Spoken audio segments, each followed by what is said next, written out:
Is this thing on? It is. All right. Welcome back to the Bandwagon Sports Show. I'm your host, DaRock, and we are back with another NFL picks video, this time for Week 9. So last week, really good week for me. Went 12-4, my best week on the season to date, putting me now at 72-51 on the year. So hopefully we can have another hot week this week. And you guys have been doing really well, liking these videos, watching the videos. So if you are not subscribed, please subscribe to the channel if you're enjoying these picks videos every week. According to data last week, 2/3 of the people who watch were not subscribed. So if you're watching this video, make sure to go down there, hit that subscribe button, and let's get into it.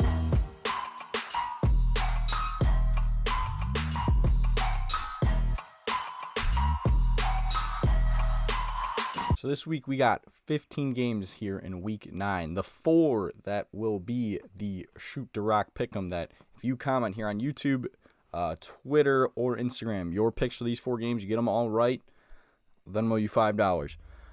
First game we have Texans-Jets, Thursday Night Football. It could be a good one depending on, if you think the Jets are for real or not. We'll get to if I do in a sec. Next game we're going to do for it, we're going to do the Packers and the Lions. This could be a very big game in determining who wins the NFC North. Right now, the Lions sit atop that division, but the Packers are not too far behind. And Minnesota's not to be played with, counted out yet. They're going to be the third game. They're the Sunday night game.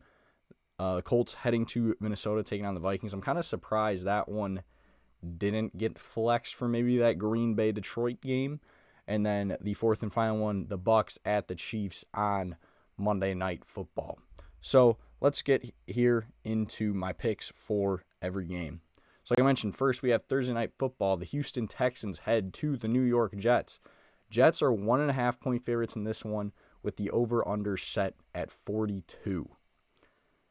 And I do not know what the line makers are seeing in this one. Maybe I'm missing something, but how in any world are the Jets viewed as better than the Texans? Granted, Stephon Diggs out for the season now, so that's going to be tough. No Nico Collins as well for the Texans.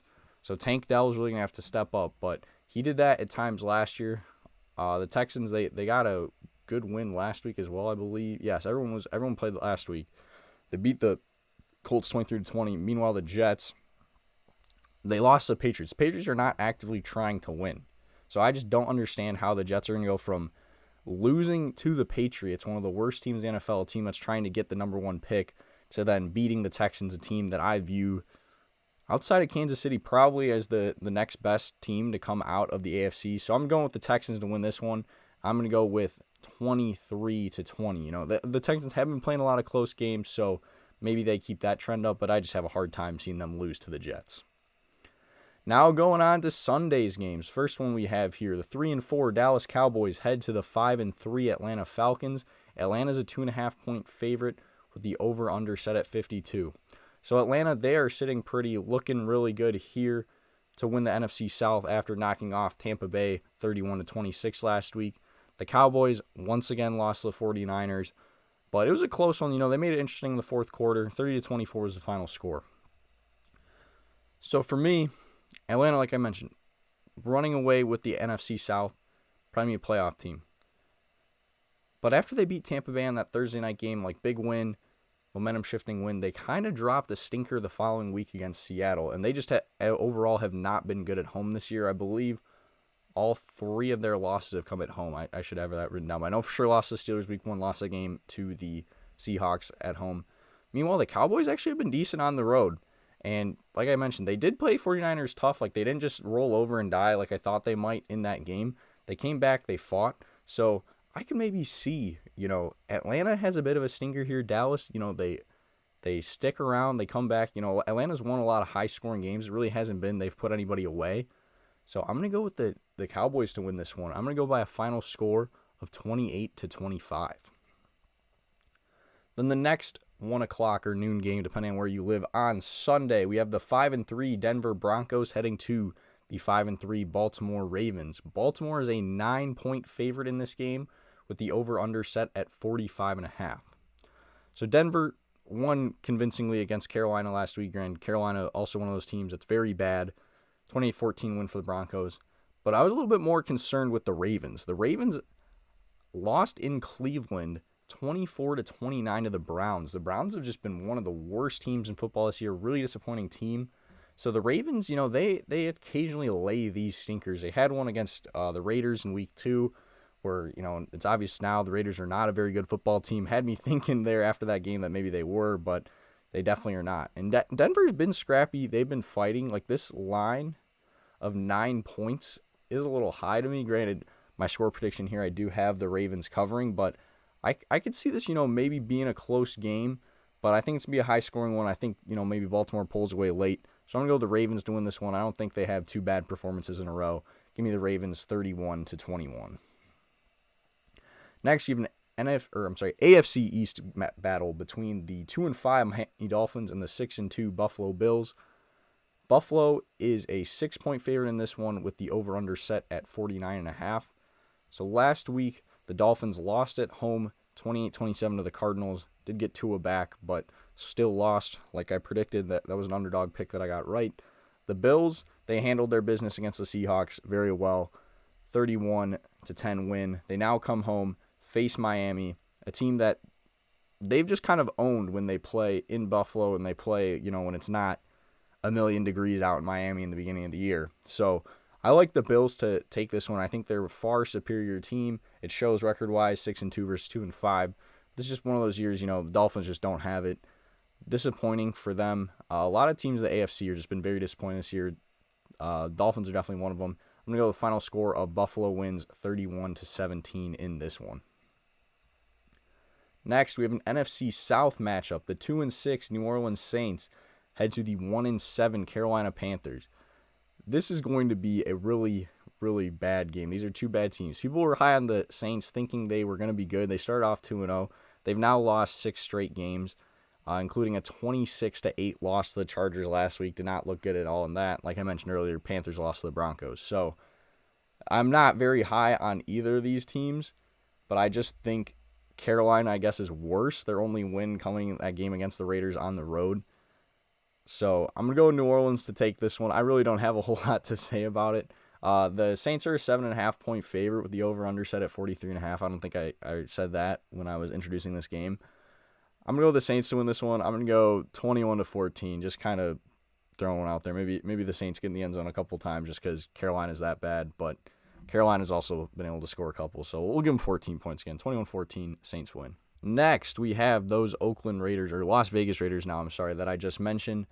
They are 2-6, heading to the 3-5 Cincinnati Bengals. Cincinnati is currently a 7-point favorite with the over-under set at 46.5.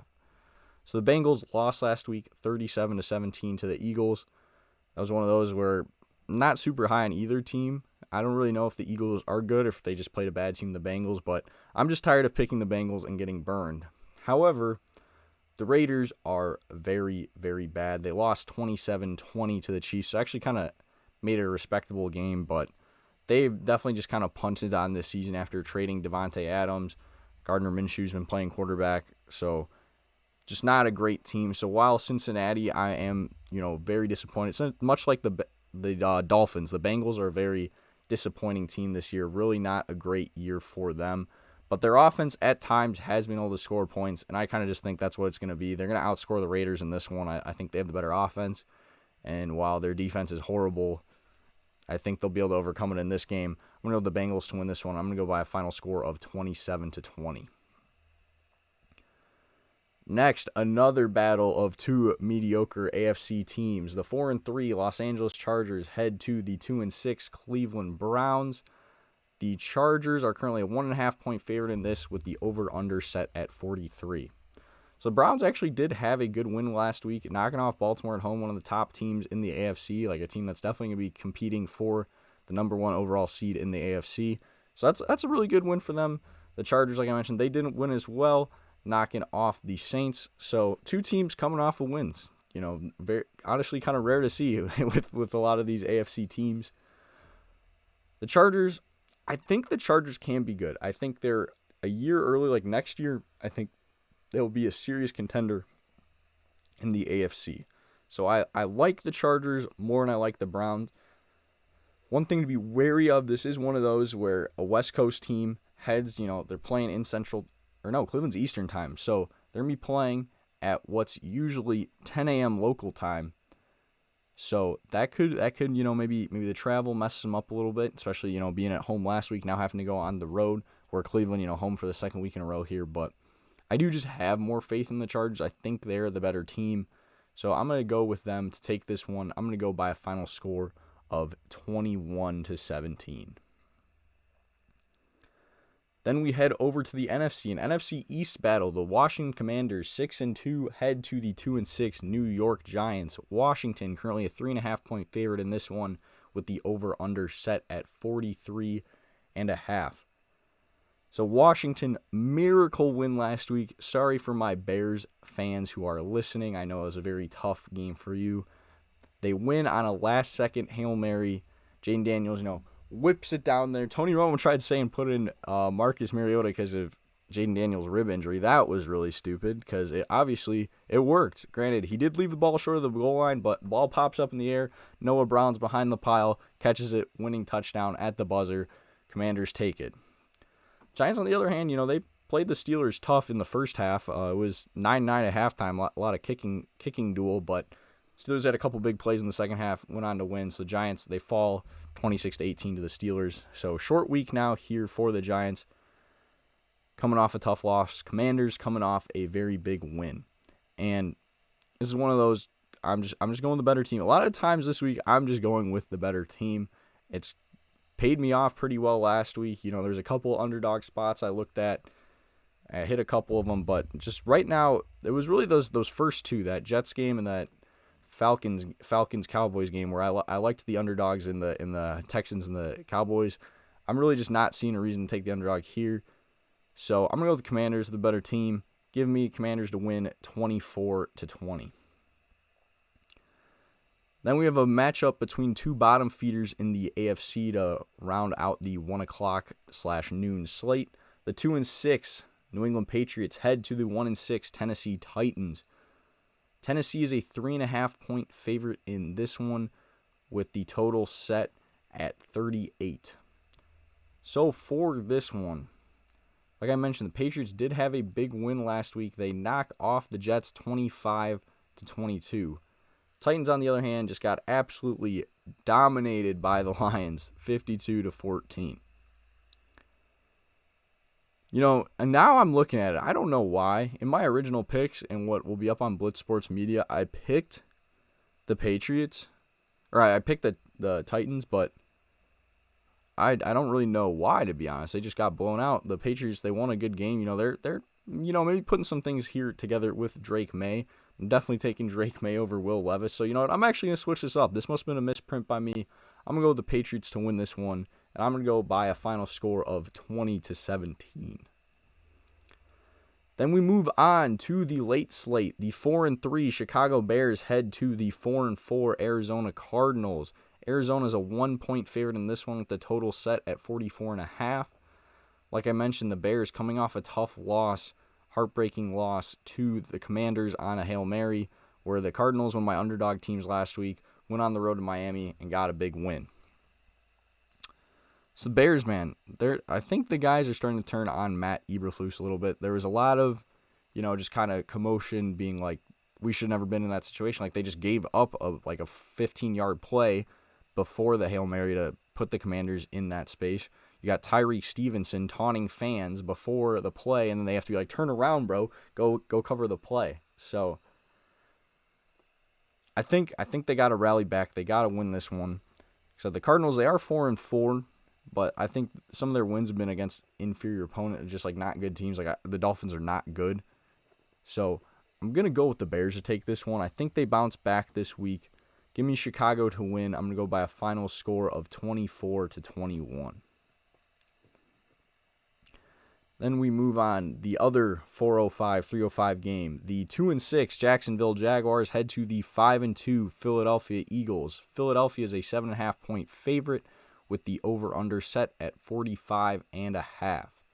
So last week I mentioned Eagles offense looked really good. They put up 37 points. Saquon Barkley had a really good game, but then Jalen Hurts ended up being the one punching in a lot of the touchdowns rather than Saquon. So tough if you're someone like me who bet on Saquon to score a touchdown. Jaguars, on the other hand, they actually did play the Packers tough. That's, maybe a tough road game for the Packers, having to head down to Jacksonville, playing that weather, not really used to it. So they did play the Packers tough last week, only falling 30-27. But I'm just really not a big believer in the Jaguars. They're a team that I maybe thought could take a step this year, be competing for that AFC South once again, but I just haven't seen it. I mean, Trevor Lawrence actually didn't play terrible in that game. So maybe somehow they can pull off an upset. Like, if this game was in Jacksonville, I would very highly consider taking the Jaguars. But with it being in Philly, Philly's offense was rolling last week. And when they're playing inferior teams, the Eagles have seemed to be able to pull out the victory and, not really, let themselves down, kind of poop the bed. They've been playing to their competition, not having any letdown spots. So I'm going to go with the Eagles to take this one, and I'm going to go by a final score of 35-24. Now we get into one of those shoot DaRock pick'em game I'm probably most excited for this week. Like I said, wish this game was Sunday Night Football. I don't know how it didn't get flexed. Maybe the flexes haven't started yet. I forget when they start. It might be next week that flexing game starts. We have the 6-1 Detroit Lions heading to the 6-2 Green Bay Packers at 4:25 on Fox in Lambeau Field. The Lions are currently 3.5-point favorites with the over-under set at 48.5. So the Lions have just been absolutely rolling. 52 points, granted, again, against the Titans last week. But then the week before their bye, they put up 47 on the Cowboys. So their offense has just been clicking on all cylinders. Jared Goff's been slinging around, finding different guys. Him and Amon-Ra have a really good connection. He got Sam Laporta involved a couple weeks ago. Last week, I should have known better. It was National Tight Ends Day, so a lot of these tight ends were getting really involved. Detroit's backfield's also been really good with Jahmyr Gibbs and David Montgomery. Both of them scored a touchdown last week. So the Lions, man, their offense is clicking on all cylinders. For the Packers, on the other hand, 30 points last week, but Jordan Love did go down. Malik Willis actually didn't play poor. Like, he's been playing well in relief. Like, I think Malik Willis will get another chance to start in the NFL just because of what he's doing with the Packers here as a backup. Jordan Love is listed as questionable, so he could still very well play in this game. I mean, Jared Goff technically is listed as questionable as well, but I haven't seen anything saying that Goff won't play. So I think this can be it's going to be a shootout. A lot of points I could see in this one. Two really good offenses. Lots of weapons on both sides, guys who've just kind of stepped up for either team. So I definitely think it's going to be a high-scoring one. So I definitely would go over. For me, the tough thing, like, you think it would be tough to win in Lambeau Field. And if the Packers were favored in this one, I definitely think that would be like Vegas saying, hey, Packers, like, that's the home field factor. But the fact that it's a road game and the Lions are still favored says to me that I think the Lions can go in there and win. I mean, we saw it 2 years ago on that Sunday night game to knock the Packers out of the playoffs. They did it. And I just feel like, teams have been able to go into Lambeau, especially like divisional teams. Well, not the Bears, but like we saw the Vikings early in the year, where Lambeau isn't this like impossible place to win anymore. It is for teams, if you're like an inferior team like the Colts. Like I was picked the Colts in week 2, I believe that was, against the Packers, just because it was Malik Willis turn. But like I mentioned, hasn't been horrible if somehow Jordan Love can't go. But I think he probably will for a big game like this. But I still think the Lions pull it out. I think they're the slightly better team. So give me Detroit to win 31-28. Then the final 4:25 game, we have another divisional matchup. We have the 3-4 LA Rams heading to the 4-4 Seattle Seahawks. The Rams are currently 2.5-point favorites with the over/under set at 48. So last week, the Seahawks, like I mentioned, they lost at home to Buffalo, but Buffalo, very good team. The Rams, on the other hand, they handled the Vikings at home on Thursday Night Football. So the Rams, they're finally starting to get going. Puka Nacua was back last week, which that was big for the Rams. There was rumors that they could potentially trade Matthew Stafford, and it was like funny. Some people were saying to the Vikings, which that would have been funny if then that happened before the game last week. But I don't think that's going to happen. I think the Rams still could sneak into the playoffs. I mean, the NFC West by no means is like some crazy division where they can't sneak in. I believe like San Francisco's 5-3 or maybe 4-4. So And the Rams have already beat San Francisco this year. So I think the Rams, they're going to keep it rolling. They can sense that, they can make a playoff spot. So give me the Rams to take this one. And I'm going to go by a final score of 24-21. Then moving on to the Sunday night game, we have the 4-4 Indianapolis Colts heading to the 5-2 Minnesota Vikings. The Vikings are currently 5-point favorites with the over-under set at 46.5. So it was announced this week, Anthony Richardson is being benched for Joe Flacco by the Colts. Anthony Richardson has only started 10 games in the NFL, and he's already lost his starting job. He's now the second quarterback from last year's draft class to lose their starting job after Bryce Young was benched for Andy Dalton. And the NFL is really, a lot of these teams are having a hard time developing these quarterbacks. And when you draft Anthony Richardson, that he's going to be a project. He had a lot of raw potential, but was not just going to be some stud NFL quarterback right away. So if they were thinking that when they drafted him, they were sorely mistaken. The Vikings, after their 5-0 start, looking like world beaters, they've now lost 2 straight games, and they need to get back on track. Like I mentioned, that the NFC North is very competitive. Both the Lions and the Packers already have 6 wins. But I think the Vikings get their 6th win this week. They had a long week. They lost Thursday. Potentially, controversial face mask call that ended the game. Granted, I think the Rams were the better team before that call as well, so I don't think that call, cost the Vikings the game by any means. But I think it's time for the Vikings to get back on track. Like I mentioned, the Colts, maybe a little bit of turmoil here, benching the young quarterback already for the veteran. So give me the Vikings. I think they bounce back. I'm going to go with Minnesota wins 28-21. Then the final game, we have the Monday Night Football game. The 4-4 Tampa Bay Buccaneers take on the 7-0 Kansas City Chiefs. Rematch of Super Bowl, what was that? Super Bowl 54? Usually I'm on that. I don't know why I can't remember. But the year when Tom Brady knocked off the Chiefs, Super Bowl was in Tampa Bay. It was the COVID Super Bowl. So not 2020, but the 2021 Super Bowl. But Tom Brady is not walking through that door for the Buccaneers anymore. It is Baker Mayfield, who has played pretty well, but he's without 2 of his top targets in Mike Evans and Chris Godwin. I thought he'd be able to overcome it last week against the Atlanta Falcons. He was not able to. Kansas City Chiefs are a much better team than the Atlanta Falcons. Maybe not much better, but better. They did win head-to-head in Atlanta, and they're 7-0. They're the final undefeated team in the NFL. I have a hard time seeing, especially on Monday Night Football, I just don't really ever remember Patrick Mahomes losing in primetime games, or at least Monday night. I guess he did lose at Lambeau on a Sunday night game last year, but the Chiefs, man, they've been rolling. Literally the last time that somebody beat the Chiefs was Christmas last year against the Raiders. The Raiders somehow knocked off the Chiefs, but I think they keep that streak going. Don't think the Buccaneers are going to be the team to end it. So give me Kansas City to take this one. They're 8.5-point favorites in this with the over-under set at 45.5. So I'm going to go Kansas City wins 28-17. So that's going to wrap it up. Thank you guys so much for watching. Like I mentioned at the beginning of the video, if you are not subscribed to the channel, please already do so. 2/3 of you last week were not subscribed, but I appreciate you watching. So let's keep growing this Bandwagon Sports fan base. Make sure to like the video as well while you're down there. Comment your picks for this week's Pick 4 challenge. Nobody went 4 for 4 last week, so let's see if somebody can go 4 for this week with their comment. I'll Venmo them for a beer. So make sure to comment, make sure to subscribe, make sure to like while you're down there. If you're on Spotify, make sure to follow and rate the show. Thank you guys so much for watching, and I'll see you next time. Peace.